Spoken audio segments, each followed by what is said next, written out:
Hi friends, இப்போ பார்த்தீங்கன்னா நான் சிக்கன் செய்ய போகிறேன். அதுக்கு வந்து 100 ரூபாய்க்கு கம்மியாக வாங்கிக்கிட்டேன். அதுக்கு தேவையான மசாலா: வெங்காயம் நைஸாக அரிஞ்சு வச்சுருக்கேன், தக்காளி, அடுத்து உருளைக்கிழங்கு, அடுத்து சின்ன வெங்காயம் கொஞ்சம் நசுக்கி வச்சுருக்கேன், அடுத்து கொஞ்சமாக சோம்பு, அடுத்து பார்த்திங்கன்னா சிக்கன் மசாலா பாக்கெட் கடையில் வாங்கினது தான். அடுத்து பார்த்திங்கன்னா சோம்பு, ஜீரகம், இஞ்சி, பூண்டு போட்டு அரைச்சி வச்சுருக்கேன். கடாய் அடுப்பில் வச்சாச்சு, ஊற்றிக்கலாம். சூடாகிடுச்சு. அடுத்து சோம்பு போட்டிக்கலாம். வெங்காயம் நசுக்கி வச்சுருக்கோம் இல்லையா, அதை போட்டுக்கலாம். பெரிய வெங்காயம் போட்டுக்கலாம். நல்லா வதக்கிக்கலாம். நிறம் மாற அளவுக்கு வதக்கிக்கலாம். உப்பு போட்டுக்கலாம். இப்போ சீக்கிரம் வதங்கும். இஞ்சி பூண்டு விழுது சேர்த்துக்கலாம்.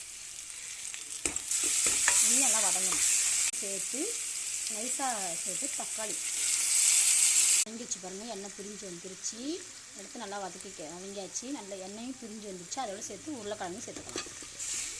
கொஞ்சமாக காரத்தூள், கொஞ்சமாக மஞ்சள்தூள்,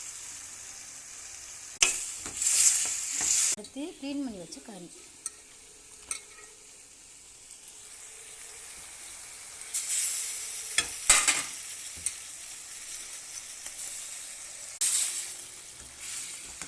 கொஞ்ச நேரம் நல்லா கிளறி வச்சுக்கணும்.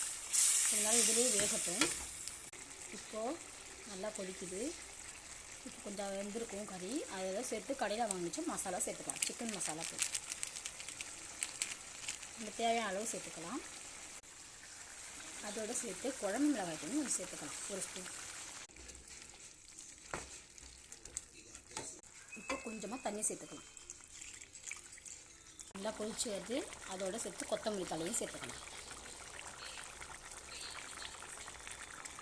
உங்களுக்கு பிடிச்சிருந்தா கோழி சிக்கன் கிரேவி ரெடி. உங்களுக்கு பிடிச்சிருந்ததுன்னா ஷேர் பண்ணுங்கள், கமெண்ட் பண்ணுங்கள், சப்ஸ்கிரைப் பண்ணுங்கள்.